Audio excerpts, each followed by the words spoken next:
pretty crazy. It's pretty crazy. It's pretty crazy. All right. Welcome back to the Pretty Crazy Podcast. I'm your host, Miss Pretty. And on tonight's show, I have a very, very, very, very special guest, Miss Q from the Pillow Talk with the T. How you doing, Miss Q? Listen, I'm doing amazing. I'm just happy to be here with Miss Pretty, honey. Yes. I'm happy for you to be here too. I'm going to tell you, I did my research on you. When I say research, I listened to a few of your episodes, and I can say that you have very, very, very good content. And the wisdom and the knowledge that you give to us women and men is very needed. Thank you so much, Lisa. I'm just I'm appreciative to the fact that everyone is receiving it well, and to those who are willing to receive it. You know, some people won't like it, some people would not, but the ones that do, as long as I touch the ones that need it, that's all that matters. Okay. Why don't you introduce yourself to the listeners tonight? Yes, so my name is Kwamia, but normally people call me Q, Kwa, or either Queen that do not know how to pronounce my name. I am the CEO, founder, and the host of Pillow Talk with the T podcast. It's a podcast that's very candid, raw, unguarded, open, straightforward to the core. Yes, and that's exactly what it is. Yes, yes. So how your week been going? It's been busy. I know. I've been on other people's podcasts. I've been doing my shows, doing other collaborations, as well as having so many amazing guests on my shows. I'm just loving the journey that I'm on, and I'm just so blessed. That's what's up. That's what's up. You do. I see you working a lot. I was like, ooh, she doing it. I'm trying to get there, girl. And so, like my because a lot of people may not know, I have a degree in pharmaceutical. Okay. So that's just one of them. So me. Okay. Job, and I'm still doing it at home because I'm not going into nobody's office. And then me doing a podcast, so that's just like, and then me starting to create a clothing line, and then I'm doing some health and wellness stuff that I'm actually trying incorporating with other distributors and manufacturers to put my name on. That's what's up. That is good, girl. You're doing it. I wish you the best of luck in your success, which I know you will be successful in everything you're doing. Thank you. Yeah, you're welcome. Well, on tonight's show, I wanted to discuss the healing from after a breakup. Okay. I know you kind of read me the other night on the live. Don't do that. Don't say that. And you was like, she hurt, baby. She It's out of sisterly love. That's yes, I appreciate it. You know, at least you know. Because I mean, I'm not gonna say I'm hurt, but I'm in the process of healing. And sometimes you can move backwards and sometimes you can move forward, but you're still in the process. So absolutely. Yeah. So my first question, I wanted to get your opinion on the stages of healing after a breakup. And we all know the stages are denial, anger, bargaining, depression, and acceptance. And I wanted to get your opinion on how do you feel about what's being the worst stage to be in, and how to help others try to, tiptoe or you baby steps and getting out of certain stages, and how can you give advice to the people that are listening, to those who are going through that situation? I would say by you running that down and that's how it goes, gravitate to me is the now. Because some people will get into that stage and they get stuck and stay in that stage. And a lot of people don't even know that there is different stages. So they don't even know the roller coaster of different emotions that they're going through. And some people, they get stuck with the whole in the now and they just stay there. When they stay there, it's like they stay there for a long, long time. And yes. half of the time they don't even know what it is. And I also call it the blame game. they blaming everything on the person they was with, and then before they could even recognize, like, well, shit, what did I do? And some people don't even get there. But I would say, know that any type of emotions that you go through is stages of emotions: grief, hurt, pain, breakup. Those are stages. So long as it's okay to be in it, just don't get stuck in it. It's okay to feel it.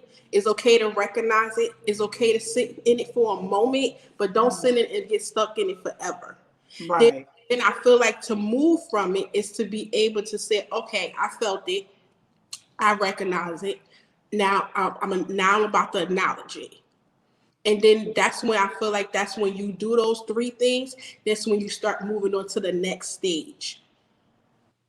Right, right. And when you say sit in your feelings, because I go to therapy and she would tell me sit in your feelings, or my best friend would say just sit in it, sit on your hands.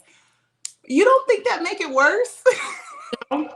Because you have to feel it. See, the thing is about us, we try to do everything to not to feel it. That's the number one key why therapists say that. My therapist said it to me all the time. That's why I incorporate it now into telling people that you have to feel it, because we'll run from it. We'll put someone else in that spot not to feel it. We'll try to do something else and not to feel it. We'll bring up another project, another situation, another gig, another job, another everything. Or make excuses. Oh, well, the kids got to do it, and I ain't got time. I got to cook it. Because so it's like you find everything to do to not to feel sit in your emotions and not to feel it. So that's why they want you to feel this, because when you feel it, it helps you to be able to recognize and acknowledge what you're feeling. Right. And to end up recognizing and to receive it that, okay, I am hurt. This hurt. I put my time into someone and it did not work. Now that shit hurts. And then now in that point, you recognizing it. And as you recognizing it, you say, okay, what am I going to do different and better, that I realize that I now shouldn't probably have done this, or I could have did something different. Or maybe he gave me a sign and I just ignored it. So what now I need to make sure the recognition that I'm recognizing that I won't ignore those signs. And because we, like, girl, I could go deep in it. Hey, I got all night. I'm learning, honey. You can never have too many therapists. So like we just end up ignoring those signs. But that's why they say sit in it, because it's okay to feel it. You know who also gave me the confirmation? Janet Jackson. She gave me the confirmation in one of her songs that, see, a lot of people think, like, you got to really listen to her song. She sit there and say, it's okay to cry and it's okay to sit in the corner to feel your pain. It's okay. And then when my therapist said it, I'm like, okay, then this must be something. But why the hell, where I was at, where I missed the boat. So when she said, so those two people said, I'm like, okay. Then she broke it down why we have to feel what we need to feel, because we went through a pain. And remember, you're going through a loss. You losing somebody you truly fucking cared about, or you thought was going to be something more. So of course you have to feel that pain. So your mom or your daddy, your grandma, God forbid, anyone who had lost a parent, got, my condolences.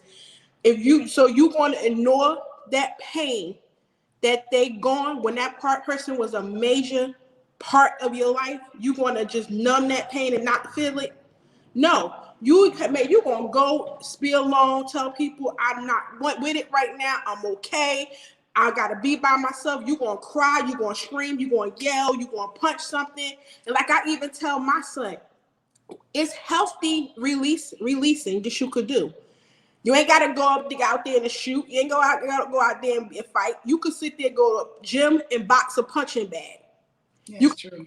Go in your house. I remember my grandma used to be in the house. She used to be yelling and screaming because she's releasing and feeling the pain that she needs to feel.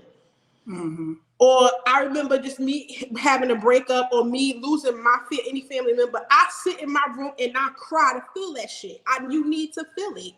Yeah. Then once you feel it, then now you go, because that's part of the healing process. Right. Then once you feel, then you acknowledge, like, damn, that person no longer is here. Yeah. Yeah, I'm gonna miss the shit out that person. Or if it's a boyfriend that probably did something wrong, or a girlfriend, like that was really fucked up. But now I know that that's something that's not what I stand for, and I'm gonna make sure I keep a third eye on that. Right. So, Right. I can honestly say that sitting in my feelings made me about went crazy. And you said, go to the gym and do all that. I was wanting to choose violence. mm, So so what about going to a gun range? I I have I have been to a gun range, but I haven't been recently to, get the feelings out. To be honest, I feel like I'm just draining myself in work right now. I'm just trying to stay busy. But I've been going through this for a couple of months, so I have accepted the fact this person is not for me, and Mm-hmm. this person doesn't care. And it's okay. Yeah. It's okay. I have done my crying. I've had my flashbacks. I see things that remind me of this person. But at the end of the day, my peace is so much more important than draining, trying to bargaining, trying to, compromise with someone who's not willing to work with you. Mm-hmm. And I remember what you just said about how we find things to do to keep ourselves from sitting in our feelings. I remember listening to one of your episodes, and you were saying that you was giving your opinion on to get over one is Yeah. to get under another one. And tell me why you disagree with that. Uh, well, I disagree with that because that's also another form of in the now and ignoring and not sitting in your feelings. But Because what if this person is like, maybe this person is totally different? the person gonna be totally different, but would you recognize that person being a little bit different when you still got bringing in so much more baggage that you haven't even closed a chapter to? You coming into something, and this where the cycle of hurt people continues to go on and on and on, and it There doesn't. you go. Because even though our grandparents, God rest and soul, grandparents and ancestors, but baby, y'all did the best you could. But I don't know what y'all was thinking when y'all said this. Because I clearly remember the wise ones, I call them, is to get over one man is to get under another one. And I used to be like, really? Why would you think that? And see, but you got to realize their generation in time was completely different than ours. We have more resources. We have more education, more things that they didn't have. Right. We can't sit there and continue to be in a slavery mentality when we way out of that slavery. That's right. So in regards to that, you cannot sit there and bring and say, okay, damn, you gonna recognize the change, but are you gonna be accepted to the change that this new good man that could possibly be good giving you? Because even though, remember, you still got on hold it, you got unholded resolved issues from a chapter you haven't closed. As soon as that man or that woman do something, remind you of what that other previous person did, guess what's gonna happen? You gonna lash out on this new man, ain't do nothing to you, and you gonna give him all the heat that you should be giving it to that person. You giving him somebody else's punishment. Mm-hmm. And do you think that will be truly fair to that person? And then that person now got to feel like, okay, now I'm in this, and now I'm trying to help this man or this woman to get through some things.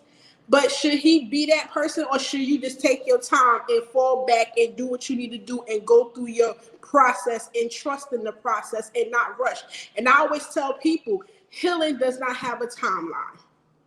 That's the bullshit I don't like. I need to know when I'm going to get over this shit. You want to know. You want to know because your mind, your heart, your feelings, your emotions, everything's going to be in alignment, and it's going to tell you. It's going to tell you. You want to feel it, and you want to know. You want to know when you need to know. Trust and believe. I've been there. I was with my stepfather for 8 years, high school sweetheart, broken up. This man even abused me. I had to heal through all that shit.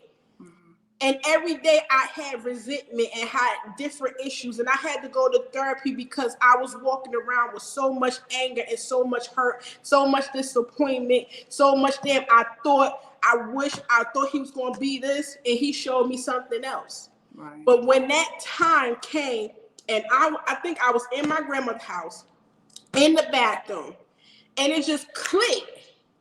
And I was like, oh, damn, this is what this feels like. I felt healed. I didn't have the anger, the hurt, the resentment, the pain. I felt like I was able to move on. I felt a different growth, a sense of element in my stand, in my walk, in my talk, in my movement. It was just so much that was so closed and off of chapters that I was released of. Mm-hmm. And that's what I say, you will feel it. You gonna feel it, you gonna know it, you gonna see it, you gonna sense it, it's gonna be in your move, your walk, your stand, every trust and believe. You will know. Right. I feel like going back to the stages of healing, those 5 things, in which they don't have to go in order all the time, but I feel like sometimes I will backtrack. Mm-hmm. Like at this moment now, I'm good. I accept the fact he wasn't for me. But sometimes I will go back to depression. Gotcha. You know, because it's like, oh, damn, he really ain't trying to fight for it, you know? Mm-hmm. And then I go back to anger, and then I go back to denial or some shit. Like, I guess the question I want to ask is, why do you think people get into these relationships and they give people the benefit of doubt, meaning they already see signs of red flags? Why do you think they ignore them at the beginning? Because there's something inside of the person that's either unresolved, or because it could be, just think about the history of that person. Maybe that's a pattern that the person used to. In their own dynamic of their own family, of friendship, either with their mother, their father, or whoever in their family. It's something that's that, because I'm gonna say, I know a person, and she used to ignore red flags to the T. But when I was outside looking in, I was like, the reason why you're accepting that man, because that's the same habitat that you come from your family. Mm-hmm. So that's the norm to you. So you're not going to see the unnorm because it's norm to you. Mm-hmm. So unless he do something that's unrecognizable, then you'll be like, what the fuck? Da, da, da, da, da. But with something that's the norm, and you come from that habitat of that environment, you're going to see, oh, well, this is my family dynamic. This is what we do. This is what it is. I'm used to it. He loves me. He is okay. Right. Or we get to the fact that women and men try to be Bob the Builders and shit, thinking they could change a person. And you can't change anybody. You have to realize that this person is who they are, and if they show you their cards and their hand that they are dealt, believe the ace is the ace and the spade is the spade. That is true. I have been both of those women. I have been that woman to try to change a man, try to do whatever it takes to show him I'm worthy. Mm. And I have also been the one that has had a good man. I guess I could tell you, I'm gonna just break my opinion about some women. Yeah. Like how you ignore red flags. Mm. That's something that you're used to. You're used to the bullshit. You're used to the pain. You're used to the disrespect. You're used to the inconsistency. But I noticed with myself, a couple years ago, I would run into a few good men, and I didn't get the bullshit. I didn't get the inconsistency. I got everything I ever prayed for: love, fun, spontaneous, smart. I got everything, but it wasn't what I was used to. Yeah. So I pushed it away. Mm-hmm. And that's crazy how some women get these men they ask for, and you ain't ready for it. Yeah.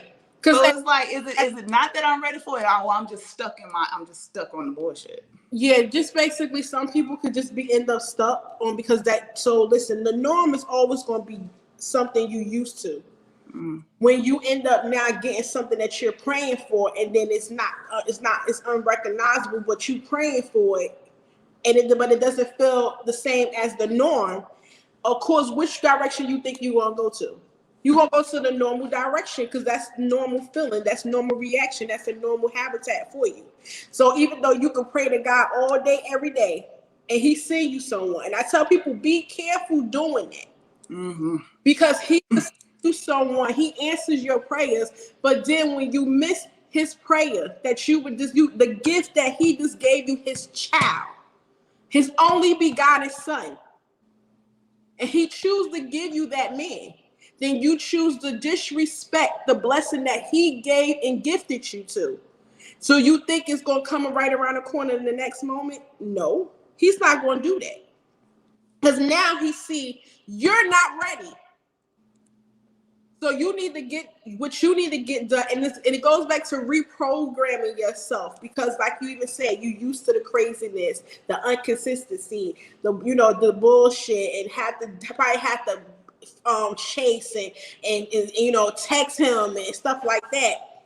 But you got to realize that that's probably something that you was used to and from your own upbringing, or anything that happened in your past that you was like, oh, this is norm. Mm-hmm. So for you to change that, you have to reprogram yourself. Right. And I think you're in the spot, in the position where you're at, you're doing that now. You're reprogramming your thought pattern of, I can't do the inconsistency. The inconsistency is not for me. I can't do the bullshit. I can't do the chasing. I can't do where he at. I can't do the bullshit, none of the BBS. So you realize, so right now, not only is you healing, but you reprogramming your whole thought process. Right. That's true. That is true. And it is a journey. Mm-hmm. So my next question is, what do you think is more hard for people the most? Is it letting go or starting over?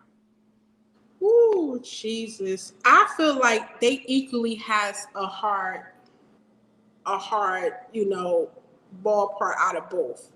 What you say? I feel like they both equally is hard. Mm-hmm. I feel like letting go of someone that you so used to being a part of your life. Now you have to let go of this person after you probably crossed all your T's, dot all your I's, did everything you could to try to sit there and see you correct this person's habit, sit there and see if you can make a change, see if you sit there and can different change. You probably even change yourself up. Then you like, okay, it's something got to give. Then you, even though you know you need to be let go, you still sticking around. You like, damn, let me see what else can I think of to try to keep him around. Bargaining. Nothing.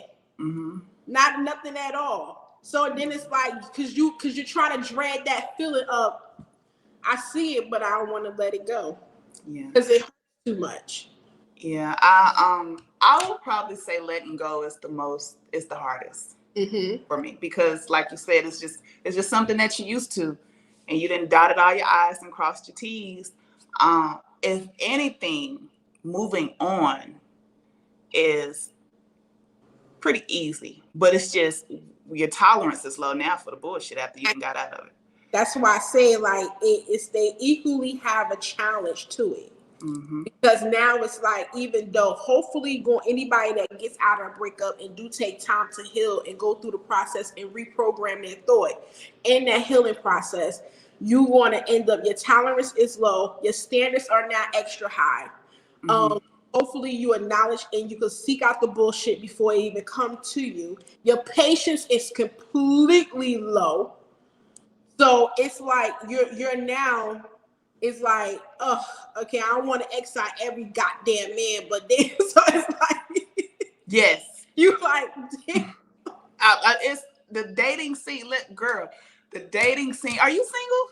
I am single because I have a sex situation. Don't mean I'm taken. See, that's another. I'm trying to figure out. You're single. You're probably dating, right? Yes. And you in a sexuationship. Am I pronouncing it right? Is it called sexuationship? Yeah. Sexuationship. Yeah. You're fucking someone with no feelings. How do you do that? And this is somebody that you know, like, for years, and have y'all, and you don't see yourself being with this man. Like, don't you think it kind of slows the process down of trying to find the one? No, because he is what he is. So the thing is, I don't try to bring him into my world. He's not a part of my world. He just something. He just my escape. He is what he is. And 16 years ago, that's what I made him what he is, what he was, and that's what he still is. 16 years. It's been 6 years. My son was about 6 years old, 5 or 6 by the time when I got to know him, and now my son 20, about to be 21. Okay. All right. Well, I need some tips because obviously, I have said it several times. I cannot have casual sex. Yeah. And I want to because I have needs and the toys have gotten I'm tired of it. I want to learn how to have sex without catching feelings. Like, how do you guys do that? See, that's nothing you can learn. It's either you have it or you don't. You can give it to me. You can tell me now. It's you can do it, but you still gonna be who you are, regardless. So when I came across this man, I already seen it was like he could get it. Mm-hmm. Same thing with me. This man literally chased me out of the establishment after seeing me a few times. And I seen him a few casual times. And that one time he was like, okay, I definitely got to get her. Like, because I'm not letting her walk out of here again. And he ended up chasing me down the street, ended up basically putting his number in my phone and vice versa. So I'm like, so you just gonna take my phone? So when we first started and we first ended up coming on having sex, we established exactly what it was going to be. Okay. And in the 16 years, I'm not saying that I wasn't in a relationship or I didn't date other people. I have. But we made that as in a formal contract that we still have to this day, is that when we in a relationship, we are to cut this off without no questions asked, because this is no emotions. Mm-hmm. And it's same thing with him. And not only that, but we also going to respect each other, which he do respect me. And I say this on my show many times. I trust that man with my life, because he's like almost kind of like family. And you don't see nothing more happening with that. My son respects him. And no, I don't see anything more happening with him due to the fact that he wouldn't be the one he wouldn't be the man of me dating. He'd be the man of me fucking all day. But me dating him, no. He wouldn't be the person I would see myself in a relationship with. Okay. Because, I get it. Making establishments at the beginning. I've done that. Mm-hmm. But after a couple times, a few months, it's like, okay, what are we doing? Like, that's the thing. See, the thing is, me and him is not doing this. We're not doing that. We're not doing this. We're not doing any of that. He's a businessman. I'm a businesswoman. We're not sitting by no phone waiting for each other to call or text or wondering when we're going to call and text. We're going on with our lives, our regular scheduled programming. When I want him a part of my to come into my sacred space, I text him and let him know, hey, want to see you tonight. Same thing with him. But we not all that extracurricular activity. We not doing that. That's how you also keep it separate. Mm-hmm. Yeah. I guess I don't have it because I just don't got it, man. I'm just a hopeless romantic, honey. And it's okay. You lick it, it's mine. We go together. Okay, what you say? Okay, so let me ask you this. And that's the people. A lot of people was like, "Well, so you don't be wondering what he be doing?" No. Why? Yeah, you don't think about that. It's not my motherfucking man. That's not my business. When he's going inside you. He's going inside me, and I'm going on top of him. Absolutely. Okay. One thing I say, he's been always protective and always respectful. That's right. Yeah, that's cool. So after a breakup, have you ever did the no contact rule? Do you believe in that? Oh, that's my motto. So how many days do you go? So after a breakup, what you mean? Don't talk. Like, because it's like, okay. I break up with somebody, they're blocked, then they delete. I'm not calling them, I'm not talking to them, we're not having a discussion, we're not going to be friends. I know a few people that are currently doing the no contact rule, and fuck around and they fuck up. Like, the person that they're trying to block out their life, they're trying to get back in it. And then they see the person that's trying to fight for their love, and then they just can't shake it off, and they end up going back. Like, how long? Because I know they say 30 days, 60 days, 90 days. Me personally, I am detoxing. I won't even say it's the no contact. I am detoxing from someone that that I was attached to. I was addicted to.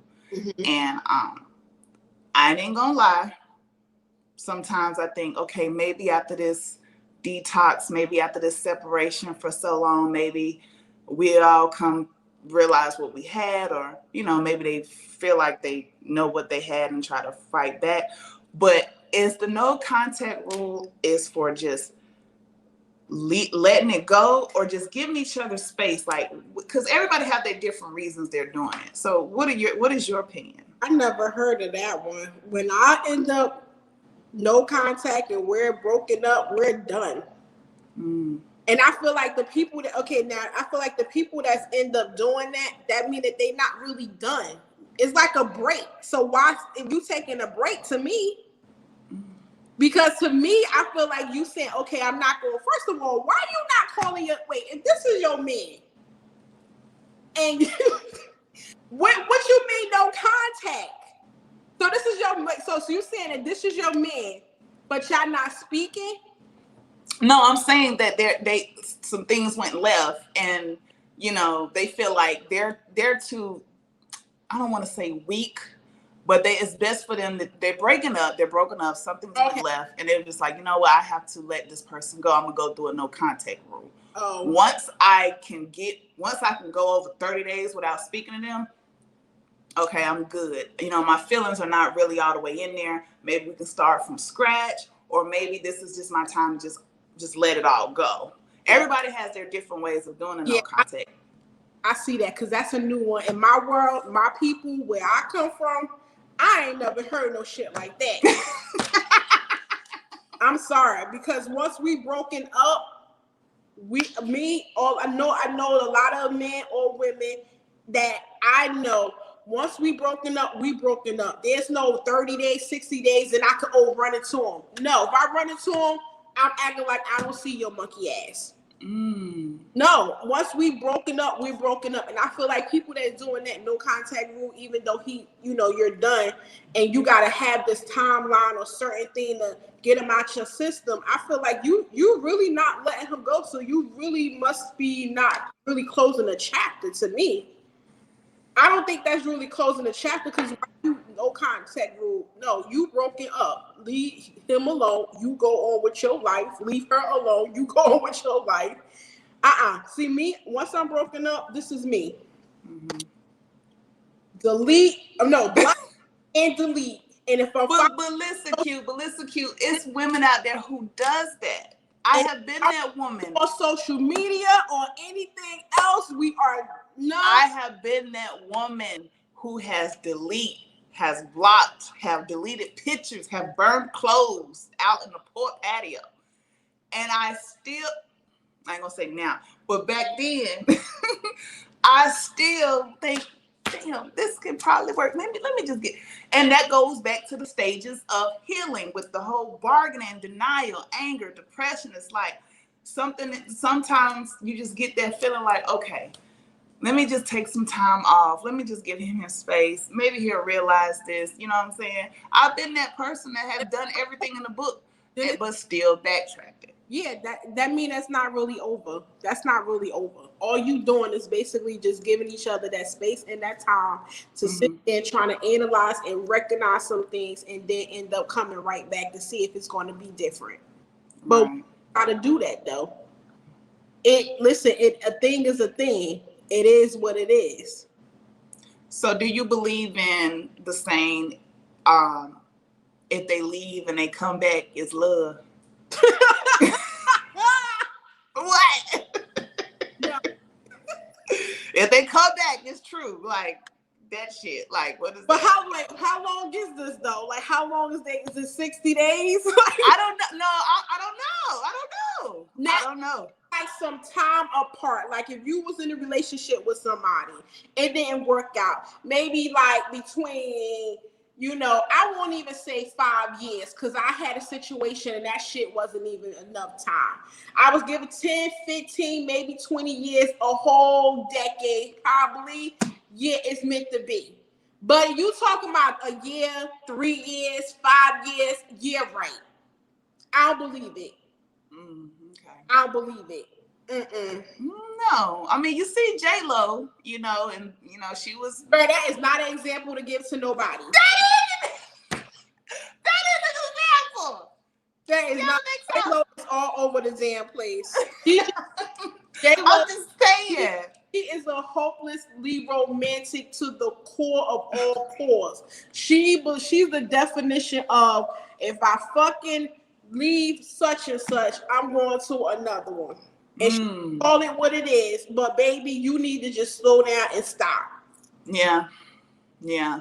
And I love me some J-Lo. Shout out to J-Lo, but you got too many motherfucking niggas on your belt. That's too much.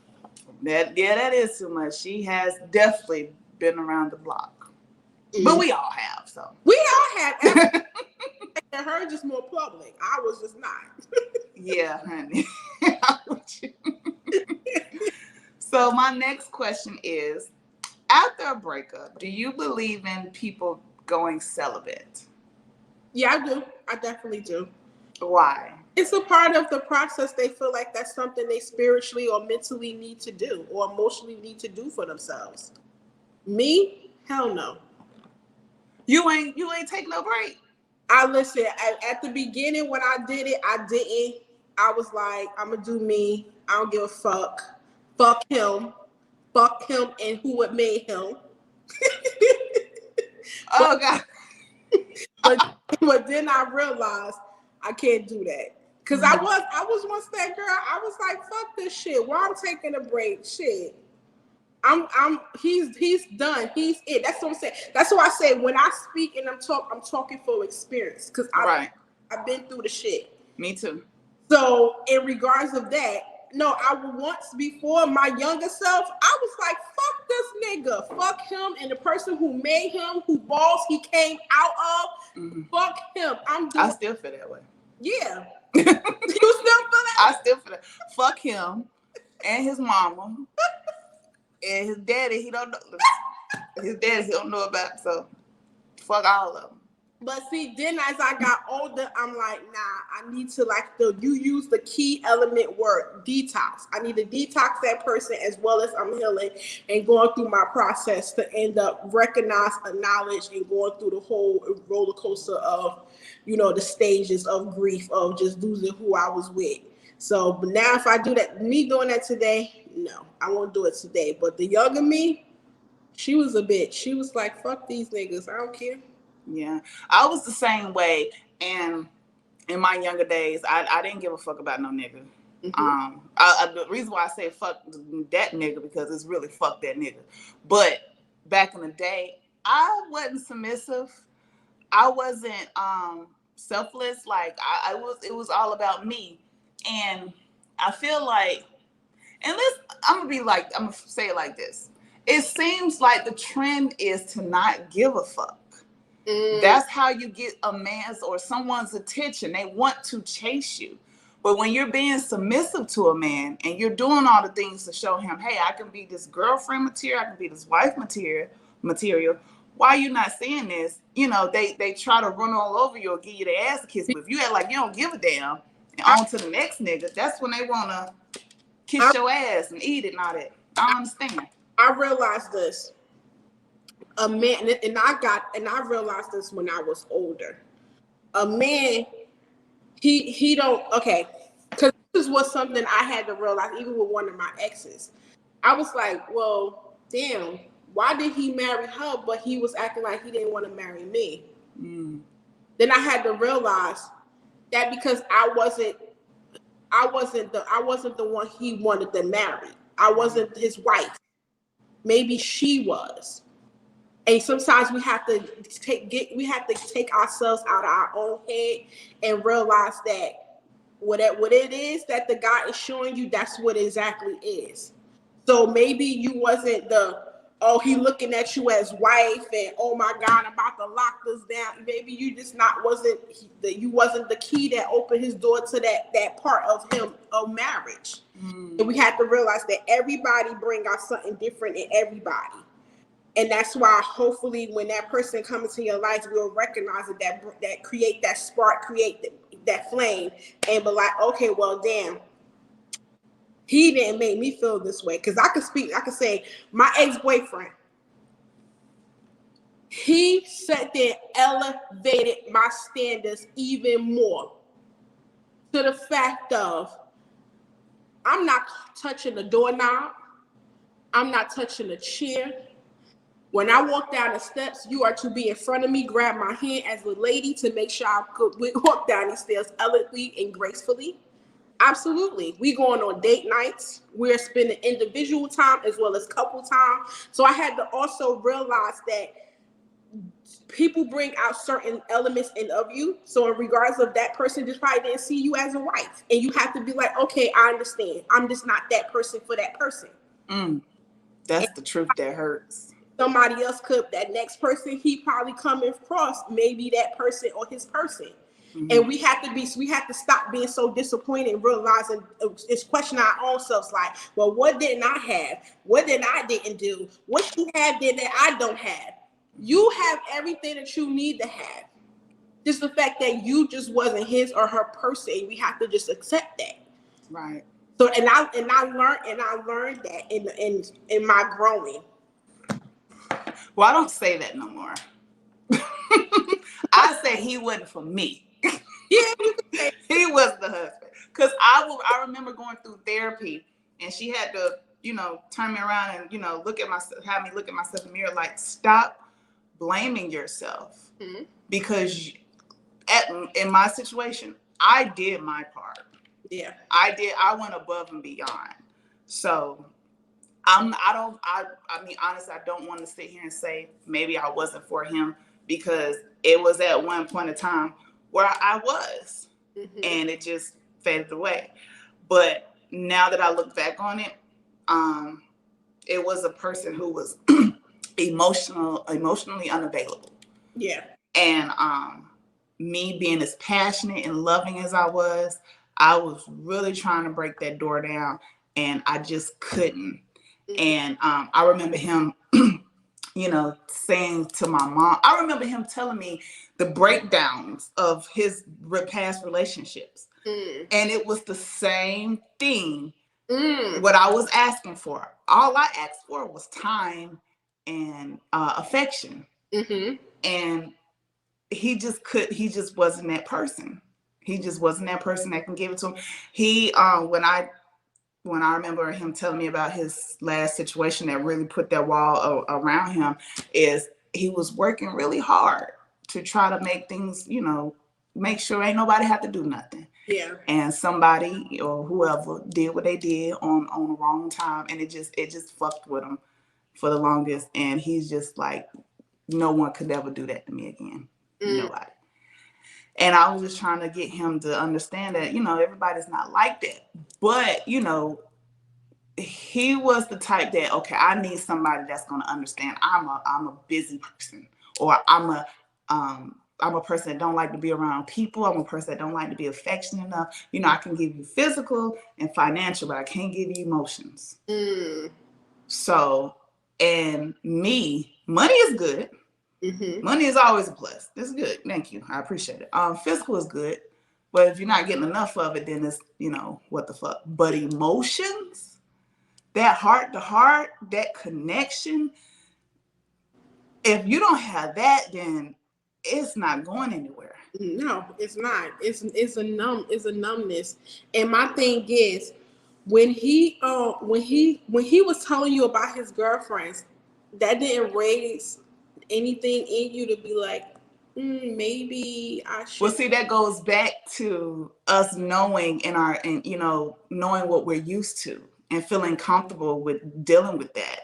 Because I always felt like I attract damaged men. Mm, And I always feel like no matter how broken I am, because I'm still trying to put the pieces together, I am still willing to work on you. wow. And that is my curse, my gift and my curse. I Yeah. just give too much. Yeah. So, Yeah, he just seemed like he just need a person that's they like. There's women out there like him that they connect with, but you just gotta realize that that's just not for you, and it's just not. And he just needs somebody to allow him to be who he is.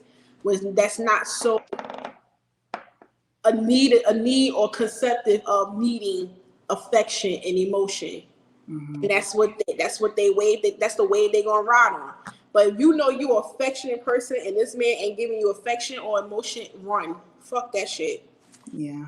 I, I just say run. I stay longer than I should. Yeah.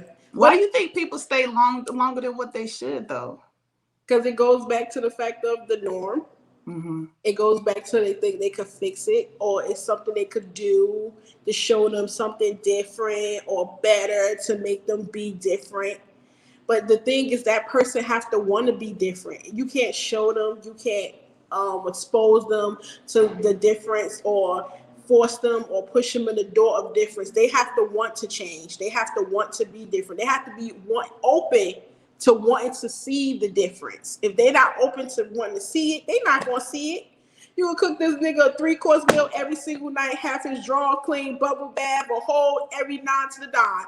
If he's not open to wanting to see difference, to elevate the fact that he's emotionally detached, he's not going to see what you're doing. He's going to think that you're just doing what you're supposed to be doing as a woman. Mm.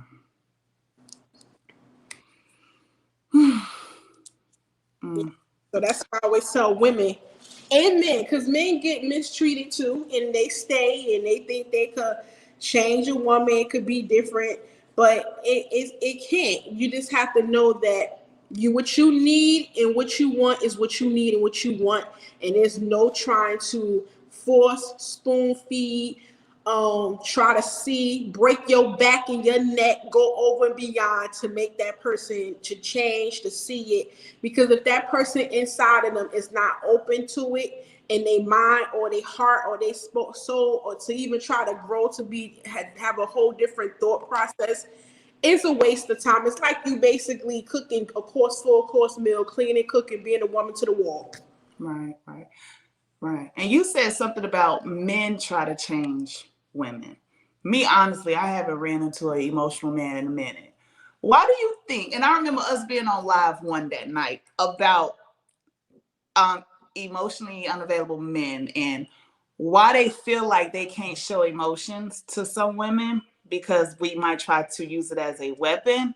What is your opinion on that? Like, what can you give advice to our Black men to be more open and in tune with their feelings? I was just talking to my aunt about this, and it's so funny that you even bring this up because we were just talking about men and the emotions, and their feelings. But I would say, in regards, one, they don't trust. They don't Mm, trust women with their emotions because they had an experience that someone showed them lack of receiving it mm, and probably embarrassed them for it. And then mm, I realized that men don't show their emotion originally and regularly. So when they do and they get a rejection or a negative response, you are not going to see that again. mm, It's going to be a long time, and they may not even show you if you was the person that did the rejecting or you had a negative response.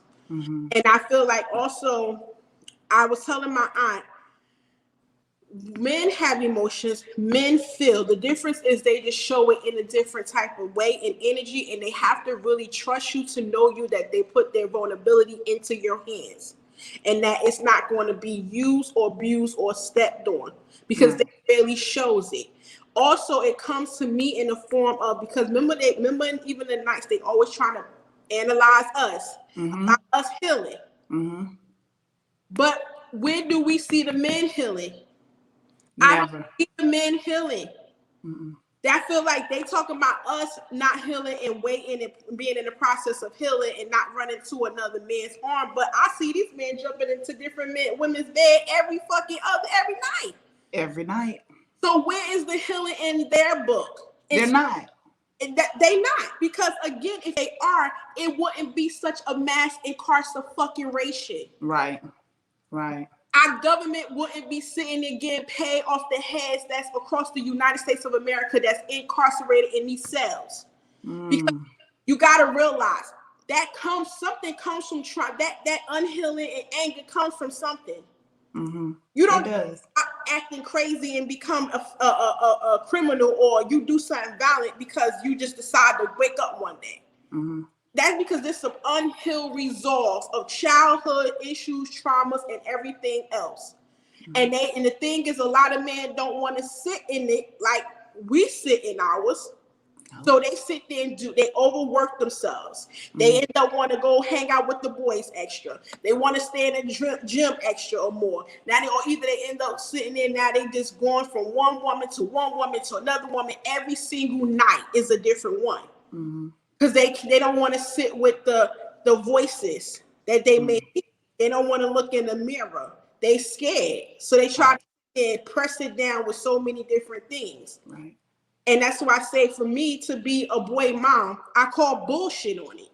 Right. Because I see my son in the development of him, and they have emotions. Just the fact that their emotions is a little bit more different than ours to be, projected to the world. You have to really, really trust. My son told me, he said, "Mom, we have emotions. We feel, we hurt, we cry." He said, maybe not a lot of men is connected to this, or a lot of men is not connected, emotionally attached or knowledge to their emotions, but they do. He said, the thing is, we have to trust you for us to share it. And if we don't trust you with our vulnerability and our emotions, we are not getting it. You're going to get the stone cold, I'm good. That's what you're going to get. I guess the question is, what will make a man trust a woman? It's different dynamics. I really feel it's different dynamics because men are visual creatures, and I feel like they are more of, I won't even say show me, because you could show niggas and it's like, hello, there you go. I can't even say that. So I think each is on. Yeah. Each is on the individual, what it is that if you're, and I also think too, the boy, the first emotional feminine energy is with their mother. And we gonna call the thing a thing, right? A lot of them is not connected with their mother. So they have that detachment with their mother to even know what the hell even the connection of the femininity of a woman feeling is. Or you have the mama boys that is too attached to their mama. True. Because I done had plenty of them. I'm like, go fuck your mama then, because I can't do nothing for you. I mean, I runs away from them. Soon as I sense it, once this right here tell me something, I'm like, you know what? This have been a lovely night. I have to go. Thank you so much, everybody, for meeting you. A pleasure. And I'm out. He's not hearing from me again. Because that shit is crazy. Because it's like, I'm not about to compete with your mother. Listen, I felt like I was in competition with one of my relationships. And, with gifts and stuff, especially with Christmas, girls, I can go deep. But I remember one time him, this was probably our last conversation ever in person. And he told me, I got my mama. I don't mind. I'm good with being, if I end up by myself, I'm content with it, but I got my mama. That right there. I think that was my ding, ding, ding, ding, ding. Because remind you, I was going through this situation with this man for a minute, just trying. And that was like, you putting something in my face where I cannot compete. Nope. And I will not compete. Exactly. Like a You woman, fuck your mama then. exactly, because that you have, you be like, I will go fuck her then. I Like can't do it. that will really make you have those feelings because it's like, first of all, we know we're not gonna never win. Nope. It ain't gonna happen. You know he gonna always choose his mother over anything and everything. Mm-hmm. So it's like a fighting. It's an unresolved, unwarrable fight. Like battle you're not going to win. It's a battle that you want to never win. So why fight it? That's why I be like, I run away from them. Yeah. I really do. But then you have those, and then you have the ones that's not attached to their mother or have that connection with some type of feminine energy to end up sensing that, okay, this giving them the lesson of a woman and her needs and her feelings to be able to know how to approach and speak and talk to a woman. Mm-hmm. But then I end up this. Someone told me, and I growing up was like, well, the way that a man take his mother's gonna take care of his wife. I call bullshit on that. Bullshit. I call bullshit on that. Because I seen men take care of their mothers amazingly and was fucked up partners, fucked up boyfriends. So that is not true. So That is not true. to rewrite that shit. That is not true. That is not true. But I don't know. Like I said, I guess it's each his own. It all depends on the trust level and when they ready. When they ready, they are ready. Yeah. So that's the really I can say, because I know my son with one of his. I was like, don't show that bitch nothing else.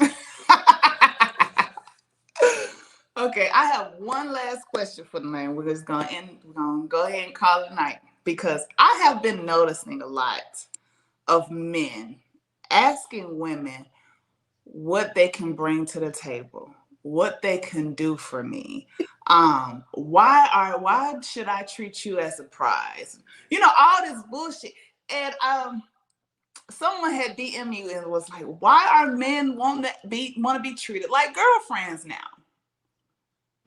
And I mean, don't get me wrong. I love my men. I feel like, you should worship, well, of course, worship your king. That's who he is, love him. But at the end of the day, I don't want to say the wrong thing, but man, come on now. I am the prize. Yeah. I mean, I'm pretty sure you can cook and clean, do whatever, but I am the prize.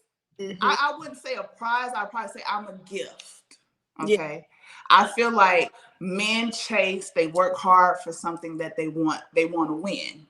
They want to win that trophy. They want to make, go to the next step, make them the wife. You know what I'm saying? Like we have the power to choose who we want to sleep with. Men have the power to choose who they want to marry. But I just feel like nowadays men are kind of going really hard about what women can do for them. I'm not understanding what do you want? I don't know what type of men those are, and I'm glad they're not near me or around me, because I would really tell them that you're a man, bitch, and that not only that, you don't know the definition of what a man is supposed to be. So you're not the four pillar of the piece, provider, protector, and professor. You're not that for me, and not that you're supposed to serve as well as lead. And to me, right. Tell me that what I bring to the table, there's no way that you're a leader in my book. Right. There's no way you will be able to ever lead a home or nor a family. Right. Yeah. Right. Hell no. Yeah, because men are saying now, like, I'm spending this amount of money, I'm spending it. Well, what she got? Well, first, don't mess with nobody who's asking for you to do something for them, they can't do for themselves. That's right. On you. Two, men say they want peace. Okay. You want peace, but you ain't bringing no peace in the house. You know what I'm saying? Yeah. So I don't get it. It's like I feel like we as women, when we get someone good or a man that's good, we should shut up, listen, and let them play the role. That's their peace, I'm thinking. Because I've been in a situation where a man has asked me, I just want peace. Okay. And I'm like, well, I wanted time and affection. I wanted this and I wanted that. You couldn't give it to me. Mm-hmm. So now I'm nagging because I keep repeating myself. We can just compromise and come together. It'll be peaceful. Exactly. Yeah. So. I just can't with that, because I feel like also men that say I want peace are also men that easily to run out the door when the heat in the kitchen get heavy, and they not really there. They not stand firm in the ground or that foundation of that relationship or that marriage. Mm-hmm. Because I feel like men that says I want peace are the easy ones that expect the woman not to have an opinion, not to have a voice, not to have a say so, not to express herself, because he want his peace. And Mm-hmm. those are the men that those are another ones that I run from, because you think this motherfucker gonna be rainbows and unicorns every motherfucking day, then guess what? You can have your peace by yourself on the corner. Good day. Right. Because it won't be with me, because that lets me know, as soon as you say something about, as soon as a man, this is first responses, I just want my peace after I just express myself to you in a respectful tone, not screaming or yelling, communicating with you, end up becoming vulnerable, and your response was, I want my peace. That lets me know that you're not a leader. You're not going to stand firm with me. So if this motherfucking house blow down, I know you'll be the first bitch to run. Mm-hmm. So Mm-hmm. I know that you ain't someone to stand fast to go in war with, so you could go out the door. Goodbye. Right, right. Just like you just said, like men will be the first people that ask for peace. They be the first ones out the door. Like men ask for a lot from women. And I notice if a man cheats on a woman, we will give second, third chances. Which I If we cheat, I don't know why. they gone. Yeah. Okay. If they ask for a threesome, we're probably willing to give it to them. But if I ask for a threesome with another man, oh, you ain't with that. Oh no, they never end up being with that. But if it was a girl, absolutely. But also, I don't know why women, because I got a lot of slack from women on my first season of my show. They was like, so you're trying to tell me that if your man that you love so much and you've been in a long relationship, if he cheat on you, you're gonna break up with him soon as he do that? Bitch, yeah. What do you mean? Because you willing to accept someone and to teach them how to fuck over you? I'm not doing that. We talk about this whole thing of teaching people how to treat us. All you doing is teaching your husband or your man how to cheat on you. And you don't think he ain't gonna do it again? That's true. But see, so you think once a cheater, always a cheater? I don't say that. But I feel like we don't get, when they do it, we don't punish them. We don't sit there and give them we don't recommend them what they do. But see, me cheating is a deal breaker for me. And I have a right to feel that way. Mm-hmm. But a lot of women came at me, was like, what do you mean? I say, so honey, listen, let your husband, let your man keep fucking over you, and continue to give him the blueprint and the map of how he could keep doing it and how he could know how to come back to apologize. Because all you did was just give him the blueprint of all I got to do is say 20 sorries, bring a couple of roses, sit there and be kind of a little bit consistent for 3 or 4 weeks, maybe a month, and then I go right back being a fuck boy. Ooh, Chad, you just read my whole last situation. Because I honestly, and it's about women taking accountability for some shit. I had to look back and we're like, you know what, Jordan? Damn, pretty. You allowed this. You allowed this man to treat you like this. You allowed this man to talk to you like this. And when, you know what I'm saying, when he called, I'm telling you, man, when he used to call, I probably ain't talked to this man 2 or 3 days. When he called, I would jump. I would jump. I understand. But also going back to when you said that the men that just, run or just I say the man run, and you had to say something, but I can't really remember. My response was to that also. A real man ain't doing that. A real man is not doing. The real man ain't talking about just give me my peace. A real man ain't also going to know the fact that his woman just broke down her emotions and how she feeling what he's not doing. He's going to be understandable. Right. He's open to finding a solution and change so she won't feel that way. Because right. He don't want his peace. Why wouldn't he want his woman to be at peace? That's true. I don't get it, but ladies, it's something in the water, honey, because the men now it's just really a drought. Let me just say this to you, ladies. I understand that we all got some fucked up men in all age range, but I really always tell women date older, Yes. Oh my God. date Yes. older, Yes. date older. And even though everyone know my sex situation, that probably haven't really happened in a month now because I've been talking to this amazing man that you don't understand. And that's what I'm saying. Me, I'm not settling for anything less. I'm not getting anything lower than what it is that I don't deserve. Right. I date always 15 between, I would say, yeah, about 10, 15 years older. Like even my last one was 10 years older than me. This one 15 years older than me. Mm. And I rather, because the fact is they are men. They are fucking true men. They know what they got their shit together. They could teach me as well as I could teach them. They ain't no less, and they truly want their peace. And while they want their peace, they want the woman they talking to and dating and with, they want their woman to be at peace as well. Yeah. And since I've been talking to this man been consistent. Mm-hmm. Consistent. And well, I guess I got to higher my age up in my dating apps then. Because I think I got 31 to 55. So I'm okay, going to no, girl. Bring that up, baby. Bring that up. No. Well, have you ever ran into some young? I done ran into a couple of young men now that's ready to won't put rings on it. I'm talking about 23 and 25. I'm like, what? No. Listen, first of all, those be the ones that always come after me, and I be like, baby, you are old enough to be my son. I have a son your age, and I will hurt you, little boy. Get away. I don't know. I think I'm looking forward to being a little cougar myself. I don't think I'm in yet. I think I'm looking forward to. Well, I know cougar. Yeah, I would say I'm a puma. I'm a puma. I give little young bloods a try. I ain't gonna hold you. Nah, because the same way as a grown ass man want his peace, this grown ass woman want hers, and I don't want nobody to come interfere in my peace. Do not mess up my environment, my feng shui. Don't mess up. If my chakras is off, we have a problem. Mm-hmm. Nope.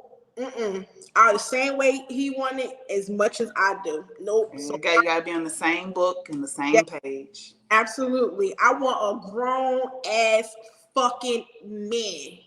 I mean, and I think he's about like 56. Oh yeah. Well, have y'all been intimate yet? Not yet, but I know it's good. Listen, when it's baby.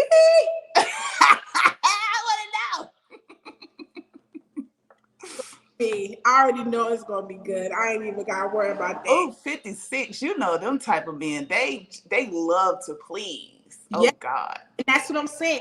That's what, because like after my last in 30s relationship probably was like, because even like after my son father about 25 years ago, I would say 2 more times I dated somebody in my age range. After that, I was like hell to the no. Right. And then like my last serious down to like older men relationship, this man opened up levels in me that I didn't even know I had. This man introduced so many things in me that I didn't know that was there. Right. And so I'm like, you think I'm gonna go from Dom Perignon back to Colt 45? You fucking crazy. Right. No. I like the bubbly right up here. Nope. And yes, ma'am. That's what I say, because men like them, they love to please. They like to show their women off as their prize. As I know I'm not worried about her body, but I know her mind is strong. Right. It's full of substance. They believe in date nights. They believe in checking in on you, being consistent. They believe showing you emotion, affection, love. How your day is, beautiful. What's going on? Let me check in on your heart and your mind. Like I listen. I couldn't be at a date. Child, I might just go to the nursing home then and just see what's happening. But listen, even though these men is 50-some years old, don't get it twisted. They don't look like it. I know, honey. I know. My daddy is 63, and he looks. Oh my God. He had to let them women know, like, I got a daughter your age. She ain't going for that, and I'm not. I know. Don't even try it. But yeah, so I'm just, I'm happy over here. And you look happy. I see the skin glowing. I see it, girl. Thank you. And I can say I'm happy too. I'm in a better space than where I was last season. If no one has not heard last season was very vulnerable for me. I went through a lot with a certain person. And so I'm just giving season 2 a different pretty. A different person, healing, trying new things, just expressing myself and not too much because, last season it was just this was a book. Like, damn, this man is really putting her through something.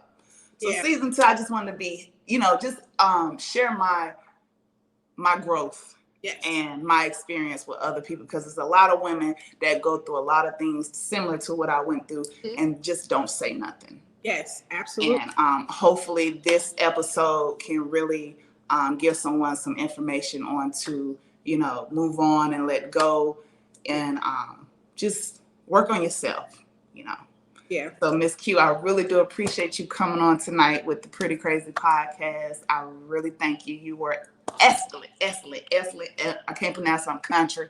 Don't mind me. You are amazing. Thank you. Listen, tell everyone where they can find you. Yes, so you can find me at Pillow Talk with the Tea Podcast on Instagram, Facebook, and TikTok, Twitter. Oh, you got a TikTok? Yeah. What you be doing on there? I just be posting some clips of the show. That's really it. You don't be doing the dances and stuff? Down the bottom, you'll see me and my son did some back early when, but I don't really do too many of them. I'm gonna give me a TikTok. Unless I'm doing something, unless I really feel it, I'll be like, I do a little something. Okay. But my son, he got to the age when he don't be want to do nothing with me. No, I'm like, excuse me, get over here, because I want you with me in this video. My sons are 15. They the same way. And it's not going to get no better, girl. It's going to get even. I know. But yeah, then you also, this my show, Pillow Talk with the Tea Podcast, come on Thursday nights on Instagram Live at 9 p.m. Eastern Standard Time. And you can also follow me also on YouTube. And we on all major platforms that podcast stream on. So you can definitely. All right. Thank you again, Miss Q. I appreciate you. And you have a good night. You too. Thank you again. And have an amazing, wonderful season 2, girl. And I know you will because you are thebomboo.com. Thank you. I'm still a baby crawling though. I'm trying to get like y'all. Listen, before we let go, I just want to say this. Y'all work so hard. I don't look at it as a competition, but I look at it as family. Like we all learn from each other. Like I really appreciate my, being on this platform in this industry because it's like you learn so much from different people. So like I said, I'm honored for you to be on here with me because you have done so much. So this is probably like another notch for me. Listen, I'm glad that you say that because I'm going to say this before we go is regards, I don't want nobody to look at me as competition. If anything, I want to look at me as a motivation. Yes. I could do it, that you guys could do it. Because, like, again, I don't even look at my viewers as family. I look at the people I met in this world as family, too. So when I say that anybody could reach out and touch me and be, I'm right there. Ty, he just realized that. He just got a dose of that. He was like, oh, shit. Quad said, yeah, I'm about my word. I'm about my shit. Like, don't know yet. But I definitely want people to take it as not a competition. Don't be jealous, not hating, not envy. Listen, and anybody do, and I have to say this because I had a situation earlier, but me and you'll talk about this in the background. Anyone who duplicate my motherfucking flyers, I want you to. Because everything I do is duplicatable so my people could win. That's all I got to say. Okay. And we're going to talk about this. Yes. Bye, Q. Bye. Love you, boo. Love you, too.